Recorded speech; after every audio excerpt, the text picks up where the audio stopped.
evening, everyone. Welcome to the session on how to make history interesting by Ms. Archana Golcha. Ms. Golcha has been associated in the field of education for over 2 decades.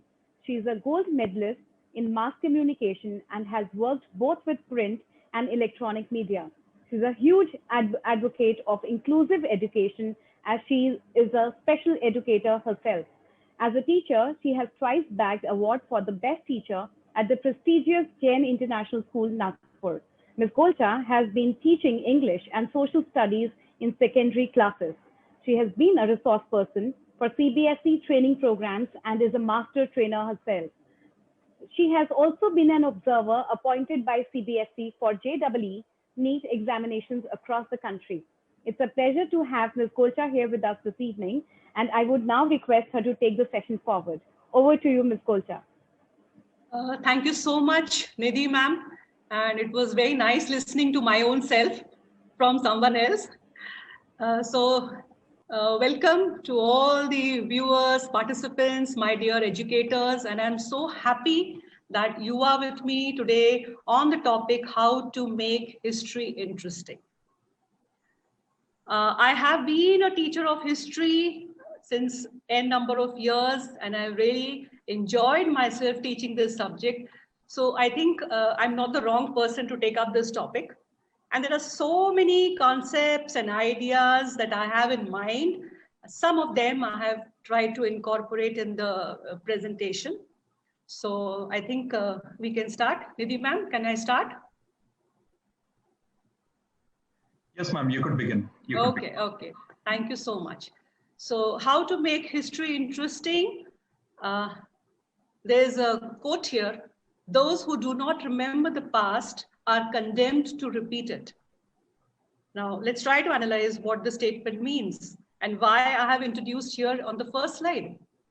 Now, whenever we talk about history, we think history is all about the dead people, about the events that happened centuries, maybe eras back, and why should we get into it? How is that got to do with today? But let me tell you, dear friends, that we cannot separate today from yesterday, and we cannot step into the future, into the unknown, without knowing what has happened in the past, because we need to take the reference. We need to understand what mistakes were made by our ancestors, by the previous rulers in the previous centuries. How did the civilizations come to an end? What could be the reasons? Hence, this quote is very important here in the first slide, which says, those who do not remember the past are condemned to repeat it. So if you don't want to repeat the early mistakes which were made by the previous people in the previous era, we have to understand where we stand today. Now, what is history? There are some images here. History is a story of life and people living through the civilizations. So history, if we break that word, it's his story. His being the man, the human being, and it's a story of the human being from the time the human being stepped on earth. And how did the life begin? And how did we learn the process of surviving and to where we are today? So history is completely from the past to the present. Now, history is an interesting subject. This is a statement which we should never forget. Till our last breath, we should always remember that history, we cannot do without history. Now, why we cannot do without history? History is an integral part of every subject. I'll get to it how.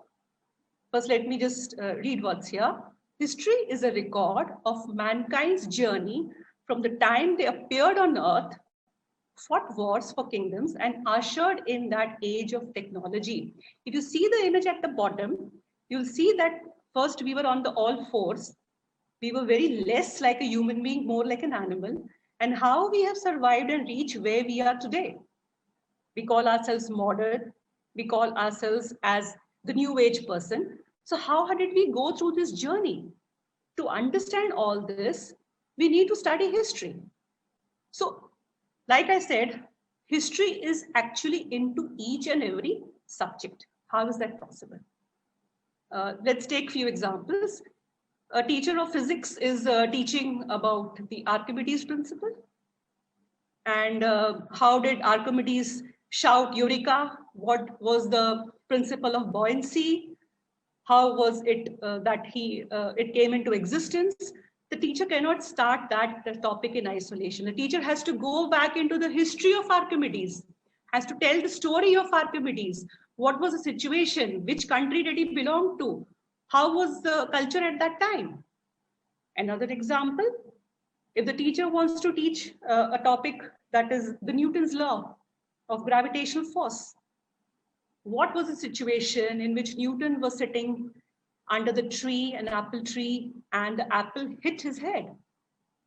The teacher will definitely go back to start that particular law from that moment when the apple hit the head. Let's come to mathematics. If the teacher is teaching about theorems, formulas, she has to go to Aryabhatta. She has to go maybe to the Mesopotamia. She has to go to the Babylonians. She has to go to the Chinese civilization. So that how did the mathematics begin? How was it an integral part of various civilizations, the Egyptian civilization, the Greek civilization? So automatically the teacher is taking the students into many, many, many years back. So there's an integration of history in mathematics as well. Let's take another example of English. An English teacher is teaching about literature, about poetry. So the introduction of poetry of a poet, let's say Chaucer or Spencer or Wordsworth or Shakespeare. So to teach about a drama or a poetry, the teacher has to go back. The teacher has to speak about what was the situation at that time. To appreciate a poem, the teacher has to speak about that Romantic era or the Renaissance period or the Depression. So there's history everywhere. We cannot isolate history only as a subject that is in social studies. Okay, history helps us develop a better understanding of the world.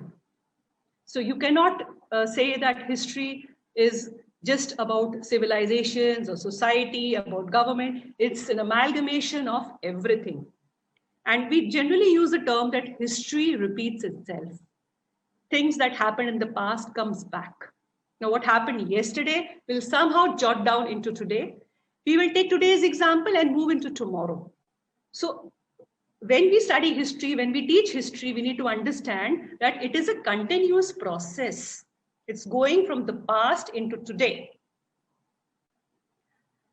Okay, now let's come to some of the important things here, where there are some ways through which we can make the subject interesting, and they're all tried and tested.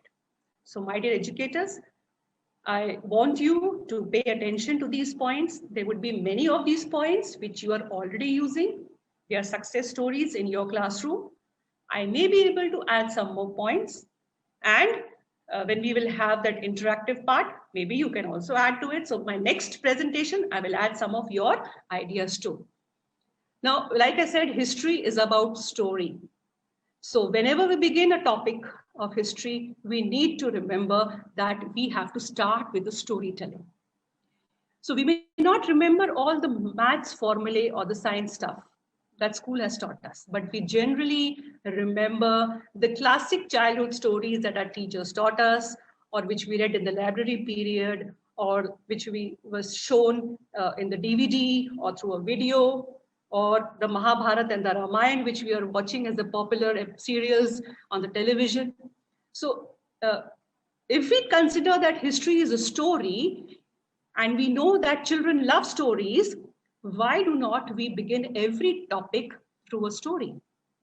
And if this can be done, let me tell you that children, you will be able to make wonders for the children. Now here, we are coming to some things like which we call as mnemonics, fun mnemonics. So any of the participants can tell me what are mnemonics? Any of the great educators here? So I'm looking for answers both on Facebook and on Zoom. Yeah. waiting for teachers to type. Okay. I would like to know what are mnemonics and whether you have shared any time mnemonics with the students.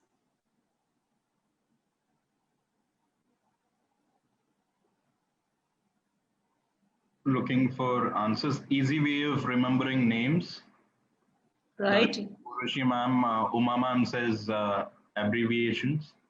Right. Very true. Very true. So I'm so happy that the educators are already using these mnemonics. So basically, there are certain terms, there are certain dates, events, which are pretty elaborate and not very easy to remember. And in history, we have many kings and the wars they fought, and now the territory that they captured, and the various timelines. So how is it possible to teach it, and how is it possible to memorize it?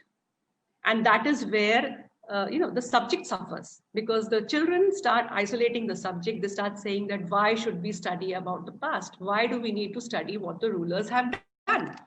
So here there is just a small example how we can do it. Here are names of the various Mughal rulers in the order of Babur, Humayun, Akbar, Jahangir, etc. Now, children have to remember the first ruler, the last ruler, the rulers in between, and in the correct order. Now, how will they remember? It's very difficult. At times, even teachers forget. So there's a formula here that says Bhat Sab. So if we take the first letter of each word, from Babur, we take the B, from Humayun, we take the H, and we formulate a word, Bhat Sab. It's very easy to remember. Now, if somebody asks the student, who were the rulers under the Mughals? Who were the Mughal rulers? So if the child remembers Bhat Sab, then he can just jot that down and he can keep it in front of him and he can read out. B means for Babur, H means for Humayun, and the last B is for Bahadur Shah Zafar. So these are mnemonics. Mnemonics are, there are various forms of mnemonics. It's up to the teacher at times where the teacher has formed her own mnemonic, and it has been a success story, and she has shared sometimes with other subject teachers as well in chemistry to learn the formulas. Mnemonics are there in almost all subjects. But here, since we are concentrating on history, let's look at some other mnemonics, and then I can tell some of the participants also to share with me some ideas. Now, this is interesting. Tricks to remember the kings who followed Buddhism. Now, the teacher will tell the students that tomorrow homework, you have to, at the end of the lesson, you have to compile all the names of the teachers, or the names of the rulers who have been the followers of Buddhism. Now, again, if we put the first letter of each word here, Bimbisar B, Ashoka A, Prasenjit P, Uday Sen U, Kanishka K, Harshvardhan H, and we give it a name, something which is easy to remember. It is Bapu Ka Hath. So the first letter and the formula here is Bapu Ka Hath. So the child will go for a test, child will go in for an oral or a written test, and the teacher will say, okay, what are the names of the kings who followed Buddhism? So if he'll recollect Bapu Ka Hath, he will be able to easily write the names of these rulers. Tricks to remember important places of Harappan civilization. Here it is Gujarat, Rajasthan, Punjab, and Sindh. Sometimes the teacher will give the students to do the map work, shade the area where the Harappan civilization evolved. So child has to shade in parts of Gujarat, Rajasthan, Punjab, or Sindh. Or it will be a short answer, or it will be a fill in the blank where he has to write these names. Now, how will he remember Gujarat, Rajasthan, Punjab, and Sindh? Easy. Again, take the G, take the R, take the P, and take the S. Grips. And easy. It stays in the memory, and the child has to remember grips and can answer that. Now I come back to my dear educators. Can you share with me, before I move on to the next mnemonics, which very easily we can remember the dates. We can teach the children how to remember the dates of the important events. Have you also tried some of these mnemonics? Maybe the names, maybe the place, maybe the rulers. I have Miss Uma Venkatraman who suggests. In the same way, we also have been teaching, or we also learned, in fact, three famous freedom fighters, the Lal Bal Pal trio. Okay. So Lala Lajpat Rai, Bal Gangadhar Tilak, and Bipin Chandra Pal. So very, very effective. Very effective. That's one. Okay. And Mr. Nelson says, I've also tried about dates. So if Mr. Nelson could elaborate. Please, Mr. Nelson, please help us. Mr. Nelson, would you like to answer? I can unmute you, Mr. Nelson. If you'd like to elaborate.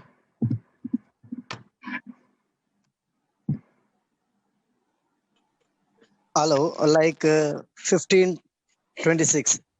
Yes. War of Panipat. That we can like Independence Day 15th and Republic Day 26th. Oh. So like 1761. Yes. So yes. 15, yeah, like that different dates I've been telling them how to Great. remember and all. So have the children been able to remember? Yes, I tried to make them like connect, link their years and ages. For example, like 1526. So after that year, 1556. Like so, different wars, dates, and to connect the people into different events. Okay. Okay. Wonderful. Wonderful. Wonderful. So thank you so much, Mr. Nelson Coelho.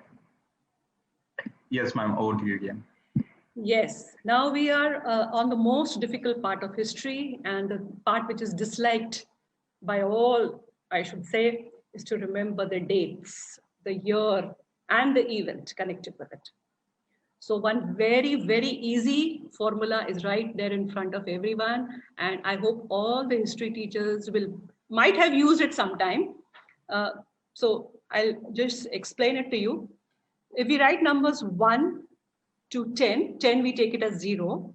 So 1 becomes A, 2 becomes B. Likewise, we put against 0, we put O. If this formula is remembered by each and every child, the child can remember any difficult or easy date, because then remembering dates is not a difficult task. I have given one example here, and we'll discuss some more examples. Here, the French Revolution started in the year 1789. Now, the child has to remember French Revolution started in the year 1789. He'll keep remembering. And when he has to reproduce it in the exam, he'll forget. He'll muddle up. He may write 1879 or whatever. So a very easy way to remember is we put 1. 1 against 1, it's A. Against 7, it is G. Against 8, it is H. And against 9, it is I. Now it's AGHI. Now, how do we make it in a form of a slogan or in a form so that it is memorized? So if we go back to the French Revolution, it was an anti-historic incident against the government. So if we put a full form to AGHI, it is anti-government historic incident. So the child will, instead of remembering 1789, he will remember the French Revolution started in the year and anti-government historic incident. So anti-government historic incident was the French Revolution. And if he puts this formula to it, he will write it in the rough, and he will know that AGHI, that is the first of A, G, H, and I, first word of each letter, it will be 1789.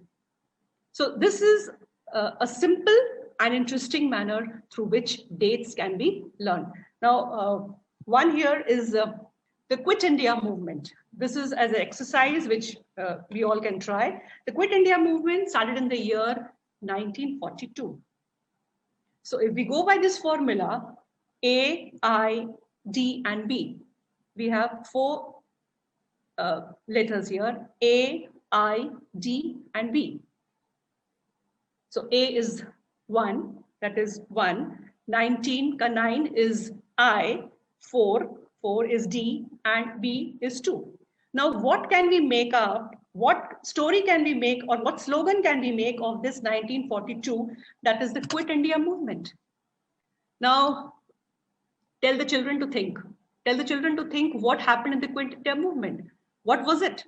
So, if you try to explain this and put it as a quotation, it will become, I have tried, all Indians defy Britishers. So it was a movement of defiance against the Britishers by the collection of Indians. So when did the Quit India movement start? It was an all Indians defying Britishers, and that gives the year. So I'll put one for my educators, I'll put one for my participants, and then you find your own mnemonic to it. Vasco da Gama landed in India in 1498. Vasco da Gama landed in India in 1498. Now, if we go with this formula, we have the 1 is A, 4 is D, 9 is I, and H is 8. So that makes it ADIH. Now, what mnemonic can anybody suggest? Please. It's an open forum where I want great ideas, where the mind will work and we will understand how to formulate this mnemonic. ADIH. How will we help the students to memorize ADIH? So before we get the answers, we are awaiting the answers. Before that, there is one thing that Ms. Uma Venkatraman had mentioned. I thought this was interesting. Yes. So she brought in these numbers 5432. And she says 543 is the elected members in the parliament, and then 2 nominated from Anglo-Indian. So 5432 goes in that way. So wonderful, wonderful, wonderful way of remembering. Yeah. And Urvashi ma'am has answered. She says all devils in Hindustan. That's wonderful. I like that. All devils in Hindustan. Great. And Mr. Nelson Coelho says an discovered Indian hero, or I think it is a discovered Indian hero. And great. Ms. Shukla says all dance in history. Wonderful. See, we are coming up with such bright ideas. Yeah, and I'm looking for answers on Facebook. We do understand Facebook, it takes some time to transmit there. So answers would be slowly coming. However, these are the answers that I get on Zoom. ADIH, I had written a day of interesting happening. Okay, so, and Ms. Rohini says, and discovered international history. Great, so great. Sentence, yes. I think everybody requires an applaud. It was a great task, and it happened instantly. One from Facebook is all discovered India's history. Wonderful, wonderful. Great way of remembering, and I think now this will stay with all my educators, those who are listening to this. Great. So let's move on now from the dates. Now the next way, or the next idea through which we can catch the attention of the students. Now, when we are going to introduce a topic, especially when we are going to introduce history, and history is Mohenjo-Daro, Harappa civilization, that is the Indus Valley civilization. When we're going to introduce that topic, if we straight away go Indus Valley, this happened, that happened, it's not easy to catch the attention. So with any new topic that we're going to introduce, if we start with some amazing facts of that place or that time, or how the people survived, or what kind of place in which they lived, what was the food habit, what was peculiar about these people. From that interesting fact, about that significance, you can bring the children to the real textbook information. So here I have tried to speak about the Indus Valley civilization. So here are 2 facts which children may not be knowing. The first one says, Radioactive skeletons found in Mohenjo-daro suggest the use of atomic weapons in ancient India. So I'm sure this is a very new information from there for them. So to think that in the Mohenjo-daro there was a use of atomic weapons, so that interest is immediately created. Oh, really? So why should we not study about this Indus Valley? And then it says that in the Indus Valley civilization, the world's first underground drainage system, dating back to the 3300-1300 BCE. Now, the world's first underground drainage system. Now, these are amazing facts. So if we can, when we're starting on with the topic, and if we can create some interest at the onset, I'm sure the progress that we will make will be contributory from the students as well. I have some more amazing facts and how we can incorporate that. Now, we're teaching about the Mughal Empire, and we are teaching the children about Akbar, and we call Akbar the Great Akbar. Now, why was Akbar the Great? What was so special? Everything is mentioned in the textbook, or maybe they will see through the smart board or through the visuals, or you will tell them through a story. But Akbar became a ruler at the age of 13. The children are definitely into this age, 13, 14, or 12, 13, 14, when they're studying about Akbar. And when you tell them that he became a ruler at that early age, and that is also when he was an illiterate man. Sadly, because of the demise of his father, Humayun, he had to take over the throne. So you gather the attention of the children. So they want to know more. Oh, he was illiterate. He was only 13. What next? Then the next thought you can bring in is that he led a very disciplined and healthy life. He would sleep only for about 4.5 hours a day, 3 hours at midnight, and 1.5 hours in the afternoon. That was his style of sleeping. And that he would eat food only once a day. And what he wanted to eat, he used to inform his cooks just an hour prior to his meal time. So if you can encash on some of these amazing facts, you will gather the attention of the children. And then they want to know more and more and more. Because like I said, story is exactly history and history is exactly story.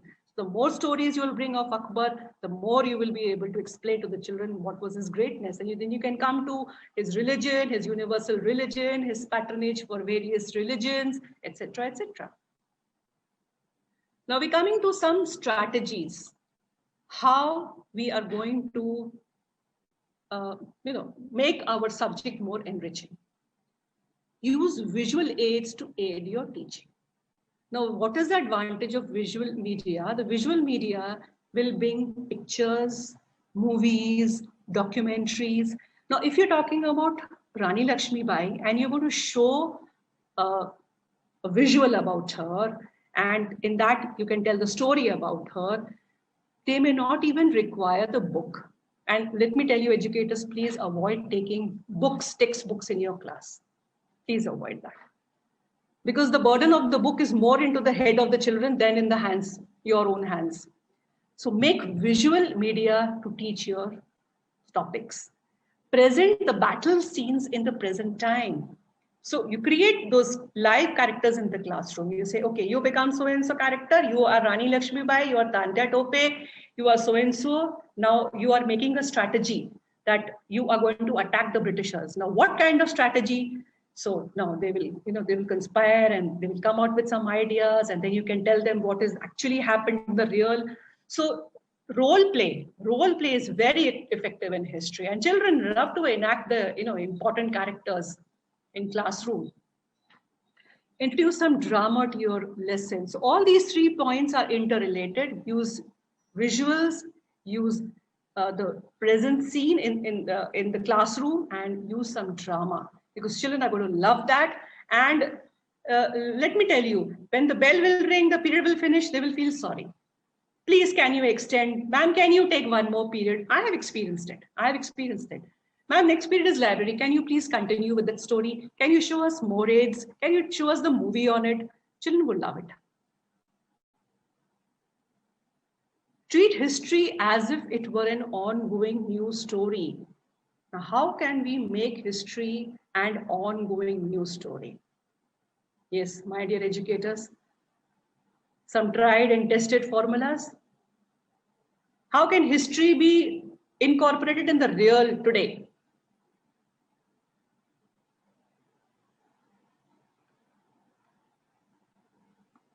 Any leads? How can we make history an ongoing news story? So one is Mr. Nelson again shares his practices at school. I've always shown some movies which were on history. Okay. Based on history.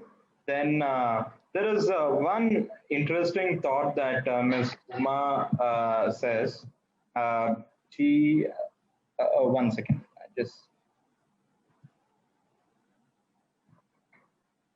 Okay, link it to anthropology, which leads to forensic sciences. And when we unearth skeletons like mummies in Egypt and of the pharaohs, yeah.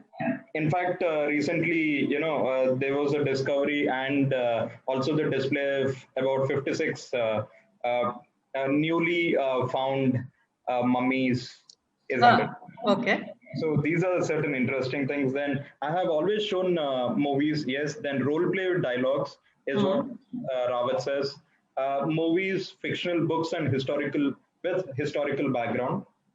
In fact, that is the trend that is happening in fiction publishing also. Most of us learned most of Harappan civilization through, I think, Immortals of Meluha. Yeah. Right. Then showing documentary films, archaeology, magazines. Great. So we are on the right track. I think we are getting very good feedback, and it's bullseye. I'm very happy about that. So please treat history as if it's an ongoing news story. Many schools have started the formation of Heritage Club. Heritage Club is especially related to history. We can, get back to the students how the monuments can be protected and how conservation is important in society. If we take children for field trips and we show them, they will see that the forts and the pillars and the temples and the tombs are spoiled to a large extent. Again, human interference. There are scratches, there are drawings and all kinds of things. So if children can be told to preserve, through the Heritage Club, we can make children to write essays. They can be slogan competition, they can be drawing competitions, concentrating on the rich heritage of our country, of our history. So formation of Heritage Club, we have various clubs running in schools like the Wellness Club, we have the First Aid Club, we have the Science Club, Maths Club, number of clubs. So this is a very good introduction. Taking the children to museum, expeditions, monument visits, architecture detailing, this is again very interesting.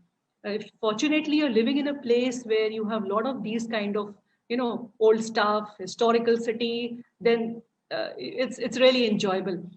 Take children to these places, tell them, at times you can allow them to take their mobiles, you can tell them to take images, and then they can make a scrapbook.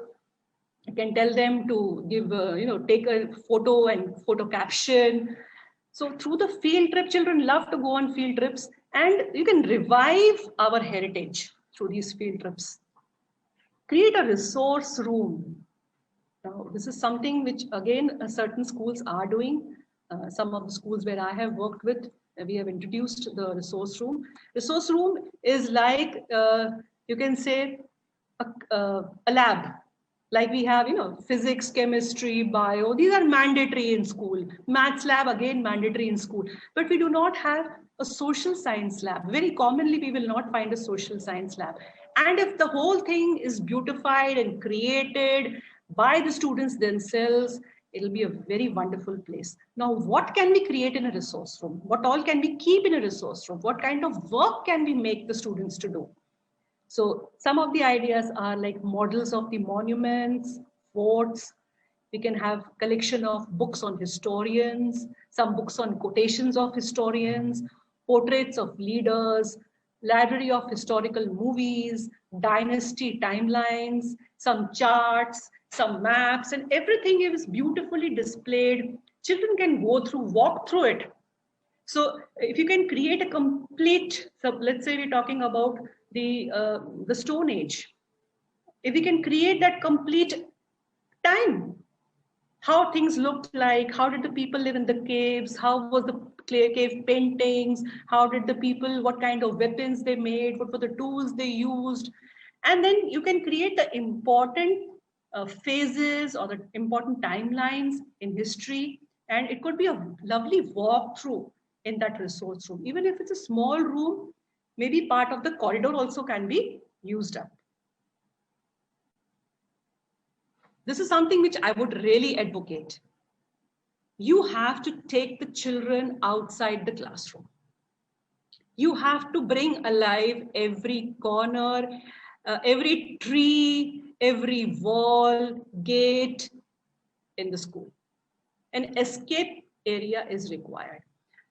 There will be days, however, try you to make the subject interesting. Children have eaten their lunch, they're lazy, they're tired, and you may be coming up with a very nice topic, you're well prepared, but you see them yawning, you feel discouraged. So what to do at that time? So tell children, okay, so today no studies, they'll get up, they'll start yelling, oh, great, ma'am, today you're not going to teach. No, leave your books aside, we're going out. Let's sit under that beautiful neem tree, banyan tree, or let us sit in that beautiful balcony. There's a lot of breeze, and let's sit there and let's discuss it out. So children will go, tell them don't take any book, notebook, pen. And the moment they escape, they're out.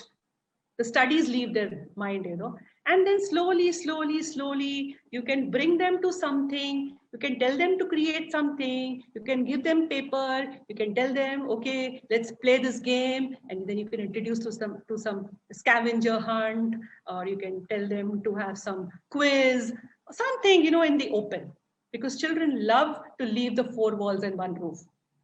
So this is one escape, which if you have that kind of space in your school and your principal genuinely thinks about it, you will be permitted to go for it. And you can see the difference. Anybody has tried any of these escape spaces in school? Yes, in fact, on Facebook, I see a lot of teachers who say that, they've been doing it. So Ms. Urvashi says she herself is trying it. So Ms. Uma says, we have Model United Nations Club encompassing Indian and international and current history into fold. Then Ms. Gupta says, yes, her school also, they've tried it. Great.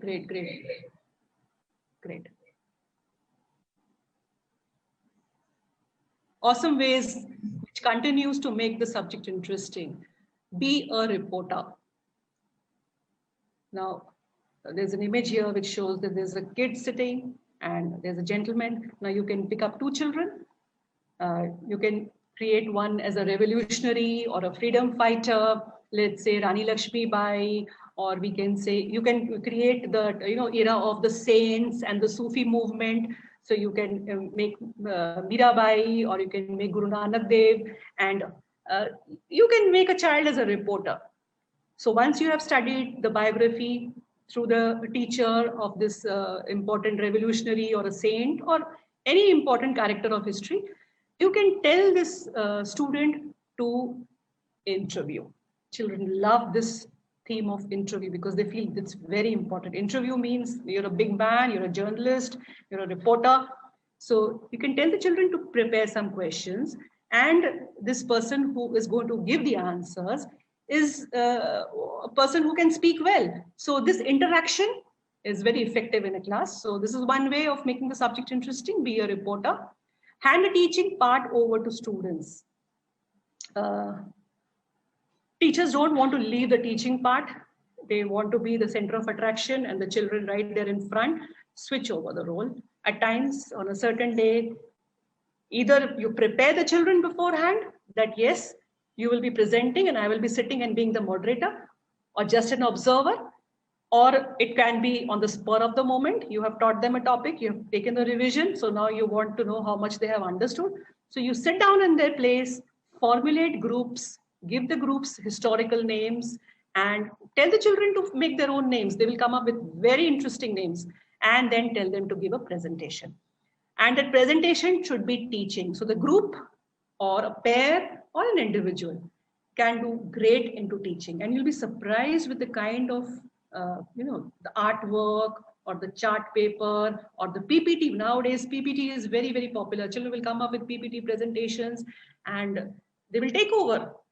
And there are a lot of tips that the teachers can get from these students. Make a history dictionary. This is very, very effective. Now, if you are taking a class on a topic and there are certain specific words, for example, if you're teaching the Indus Valley, there are words like the Great Bath, there are words like the Citadel, there are words like the certain words which are typical to that chapter. Now, very soon children will forget these terminologies and definitions.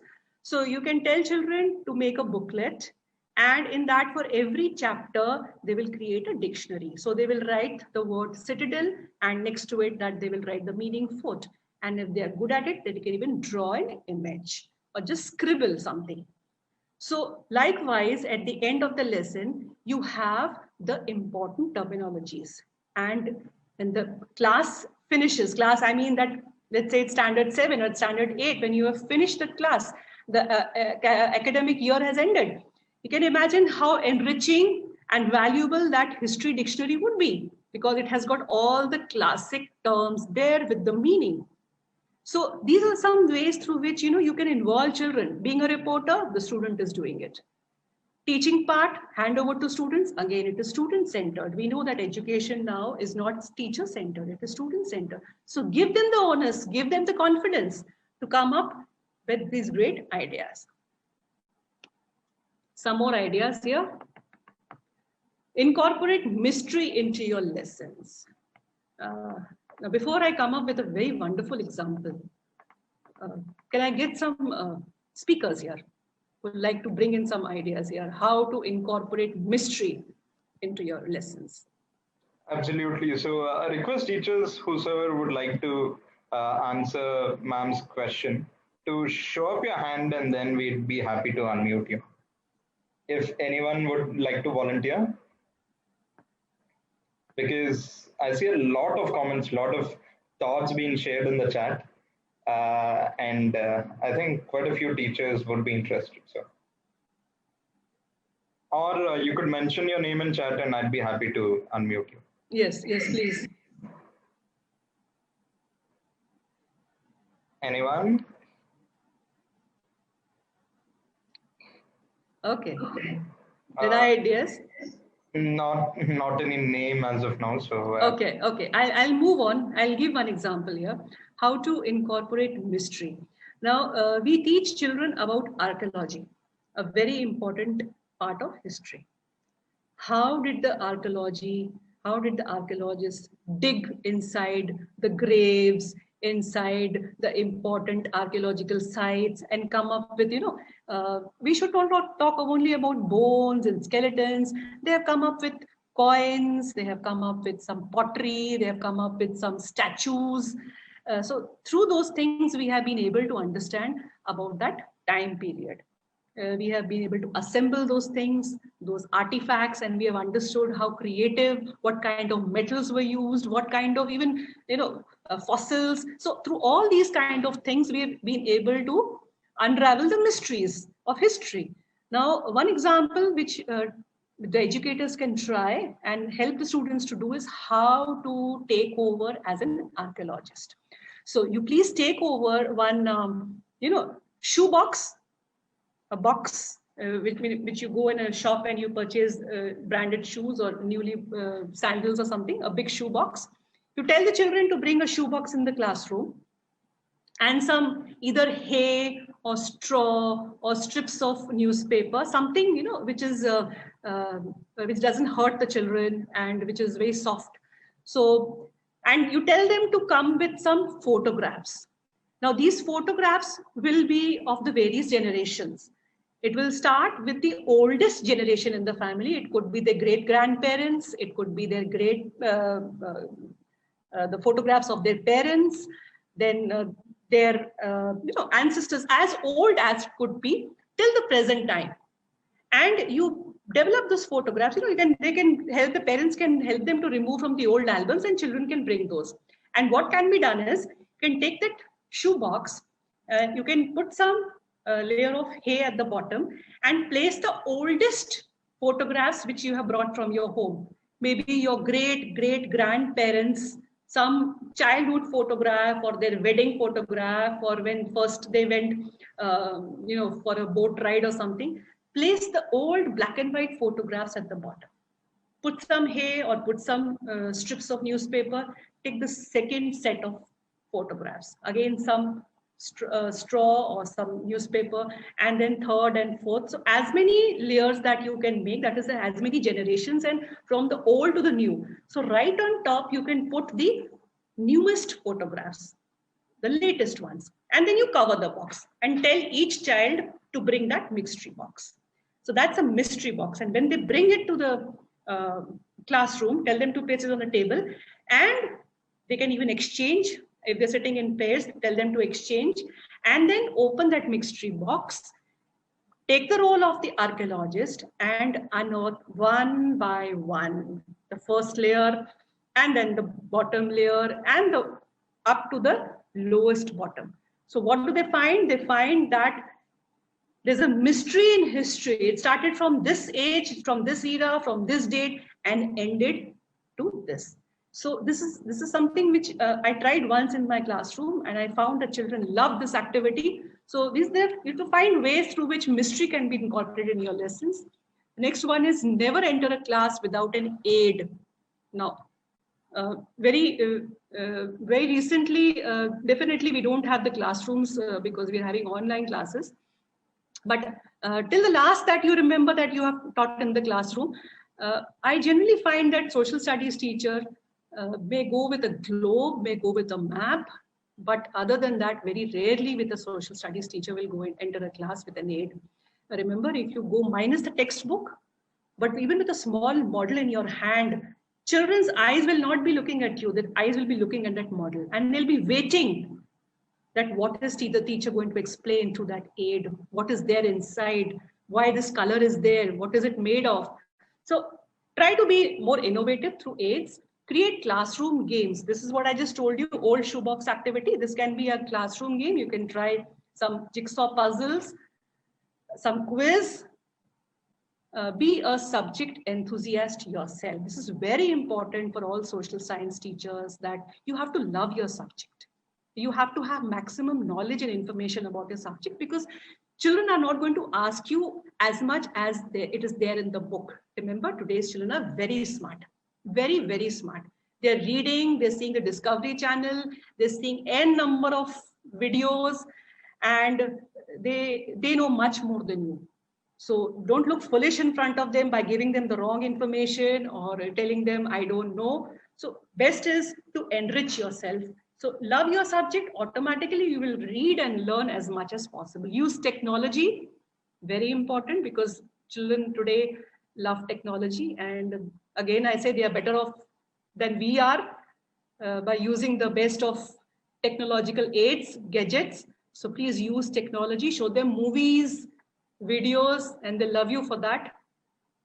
Don't take teaching so seriously. History teachers, social studies teachers, since if you will love your subject, be pleasant, smile, and if you will incorporate all these activities, you will not be a serious teacher at all, and they love you when you are not serious. Make your lessons interactive. Think outside the box. So you have to stream outside. You have to think of better ideas. You have to think of things which the children or maybe other schools don't think of. So search the Google, and whenever you come across some great idea, just note it down and use it in that lesson plan, use it in that class, use it in that time when it is required. Teaching strategies to make your class more fun. So your class has to be fun. Think of those kind of strategies that will make your class more interesting, interactive, and responsive. Again, some activities and projects in history. These are again which you can use for particular topics, particular lessons. So you can take your pick where you can connect with it. creating an ancient Egyptian dress or mask. If you're teaching about the Egyptian civilization, you can tell the children to create a mask or a dress, maybe on the spot or prepare from home and come. They can wear that mask and speak some few lines about it. Integrating art in Harappan civilization, comparing it to the modern cities, yeah, very important is we have learned so much from the Harappan civilization when it comes to the drainage system, the granaries, the road system, etc., etc. So we can tell the children to create some models and through which they can compare it to the modern cities and how we can learn from the old Harappan civilization. Jewelry making, these could be heritage club competitions where children are using some, local resources or easily available resources where they're doing the jewelry making, creating an ancient language and using it to inscribe on clay coins. So they can take, you can give them some clay and, they can try to inscribe some ancient language on it. It's their imagination. They like that activity. Patriotism can be taught, helping students be like a journalist and conduct some interviews and learning from facts, but learning from them, not about facts, but learning from facts. Writing a travel brochure, this is something which children love. You can, when you're describing an ancient city, you can tell them you are a travel agent and you have to prepare a travel brochure and then you have to advertise for it. So why don't you create one? So, they become very creative, and those who are good in drawing and know about the dimensions and things like that. So they can do a good job, can give them as a group activity. Create a virtual palace of your favorite ruler. Yes, here it comes to technology again. Recreate a court scene and bring alive the characters. Help students compare again. See, comparison is important. Like we said, that we cannot study history as only of what it was yesterday. We have to learn from what happened in the past with where we are living now and how we are doing things today. Like we're talking about the pandemic now. People relate back to 100 years back when the Spanish flu came. So talking about today, we related to 100 years back. So never can we speak about today where we don't have an example from the past. So this is my last slide to sum up about history. History is a mystery which must be solved, and we must make students as journalists, judges, detectives, archaeologists, and even government to develop interest and knowledge. So it is one of the most interesting subjects. It's one of the preferred subject when it comes to candidates for the Indian Civil Service examinations. So why not take up this subject so seriously? Seriously here I mean, with lots of ideas and creativity. And the last quote here is that history gives answers only to those who know how to ask questions. So when we say that teach children to be creative, to ask questions and not sit quiet. And history is one subject in which lots of questioning, lot of brainstorming can be thrown in the class. So history is for those people who know how to ask questions. So here I come to the end of today's session, and I hope these few slides I have been able to bring in best what I could do, and that my educators have had a great time, and I also got some good feedback and ideas from them. So thank you so much, and I think we can be open to some question answers and some sharing of ideas. Yes? Yes, ma'am, yes. So that was a wonderful session. One opened a lot of ideas and thoughts, very creative and innovative. And also I wanted to add a point coming from organizations such as HarperCollins.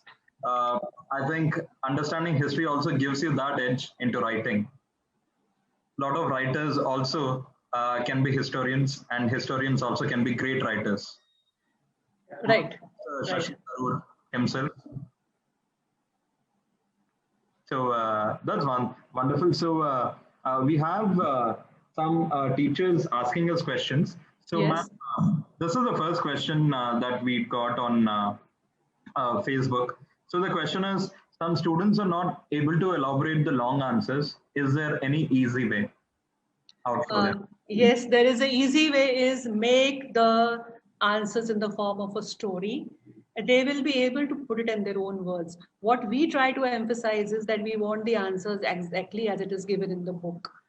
But if we explain it like a story, and if we are able to connect to that story with the students, students will be able to put it in their own words. I remember in one of the schools when I was a teacher of history, we had to show our lesson plans to the principal.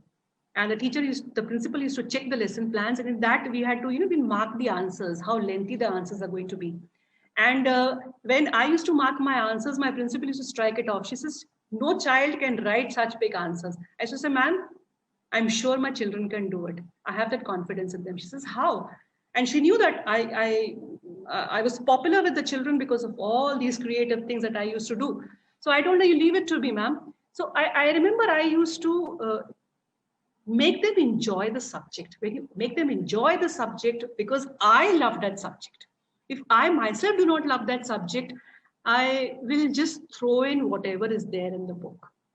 So I have to put in that extra. Remember, as a history teacher, you have to put in that extra. Otherwise, all these points that we have discussed would not have been there. This presentation would not have been there. So my tip to you is that if they are children of 5th and 6th standard, use the storytelling method. If they're children of the middle school, tell them to learn the basic points, because the terminology is important. They need not write the complete answer. If they can just remember the 3 to 4 important points, even writing in bullets is acceptable. Nowadays, it is not required that the full answer should be there with the prefix and the suffix and everything required. So if they write the main answers, the main points, I think that is sufficient. So we should encourage children to write in bullets, or just write in points, 1, 2, 3, 4, not as a paragraph, not like a narration. I think that should give the answer.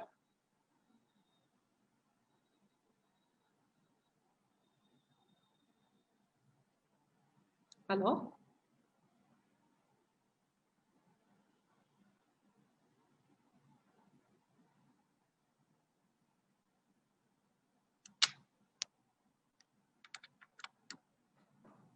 Mr. Nelson Coelho wanted to unmute him. Okay. So I will, with your permission, unmute him. Yes. Mr. Nelson, please unmute yourself. Hello, ma'am. Yes, Mr. Nelson. The things what you said all were very good, interesting, and something was new. Some things were new. And I wanted to know how about some at present online classes are going on. So Yes. how to make this online, like PPT we are making, but yet some things children will not understand properly, because when we are live with the children, we can give a lot of examples. You're very right. Very right. Repeat. But online, we are finding little difficult. Yes. So I think YouTube videos can come to your rescue. Because you can use the technology right now. Your speech and your lecture will not be of importance. You cannot make them read extracts from the book. So you can concise the whole thing into the video and show them the video and then explain it. So instead of going to the textbook, I think you should switch over to the YouTube videos. Pick them up. Or if you want, We do, I pick videos from YouTube and send. But yet some things, like for example, especially in economics or in politics, civics, some concepts little difficult without direct interaction. We find difficult. For economics and definitely political science, you can still use some storytelling. You can use some facts and figures. But when it comes to economics, you'll have to make it like a PPT presentation. You'll have to make the bullets. It has to be very, very concise. You cannot elaborate on it. So I think economics will remain as economics. Yeah. Again, we have next week also, no, ma'am? The session, same time? I think there is another speaker, there is the presenter next week. Yes, Mr. Nelson, we'll keep you posted on that. Okay, thank you. Can we get link for this today's session? We will send it to you, sir. Thank you. So, to all the teachers that have been requesting us for the link or the PPTs, to all of you, one request is this video stays on Facebook for your consumption, so you can share it with your well-wishers, and soon we'll also post this on YouTube, so it is there, going to be in your access more or less permanently. So that's one reiteration that we would always like to like to give you. Then the next and the last question, I think, because we have a paucity of time, just 3 minutes to go, is rather from me, ma'am. Okay.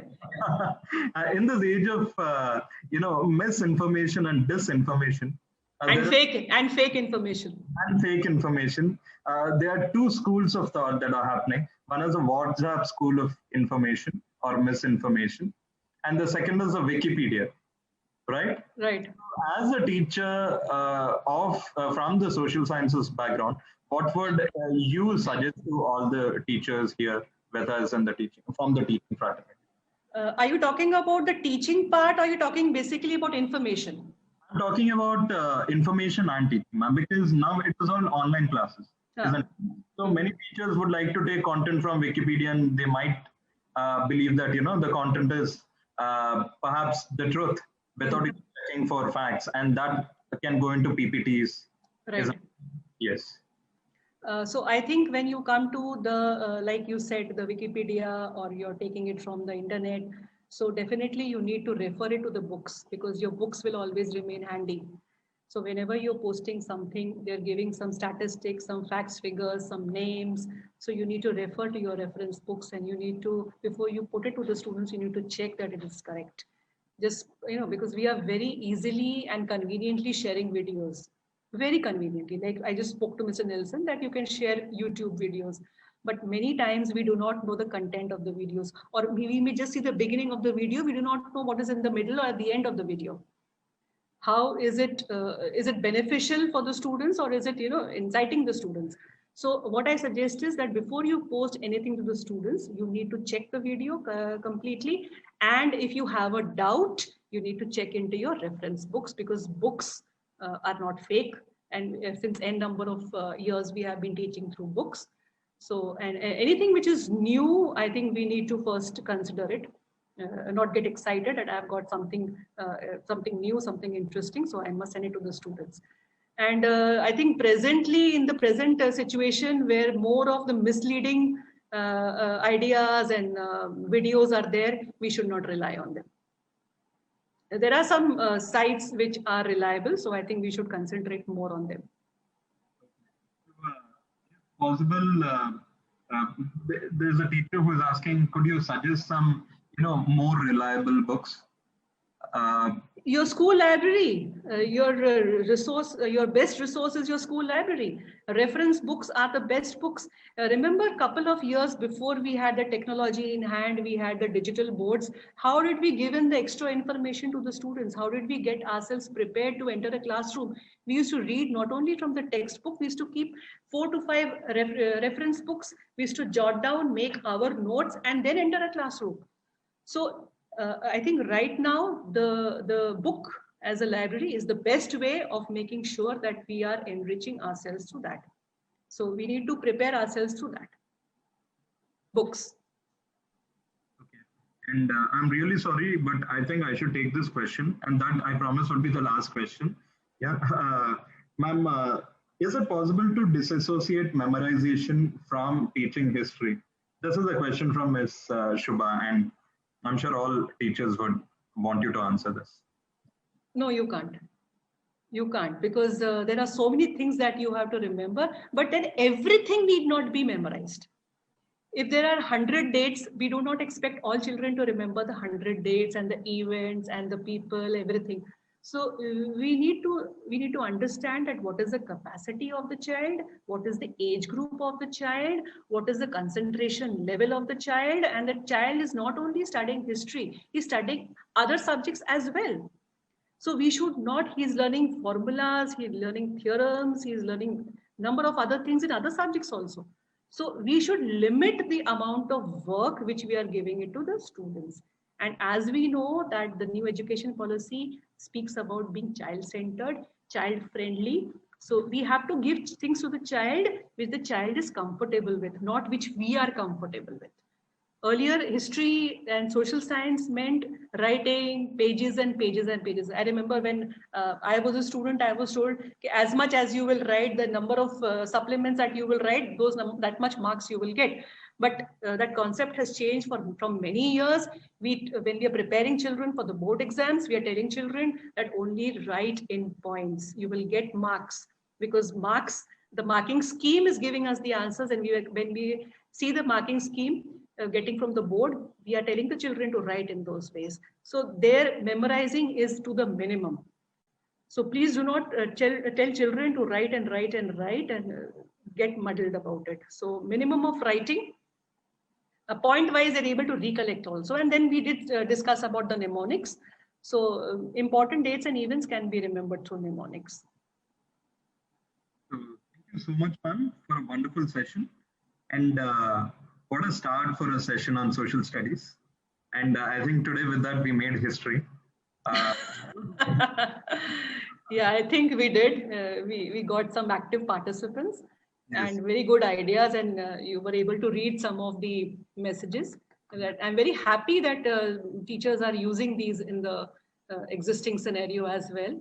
I don't think this will last for long. Very soon we will have our children with us and we will be in our classrooms. But remember to take the children outside your classrooms also.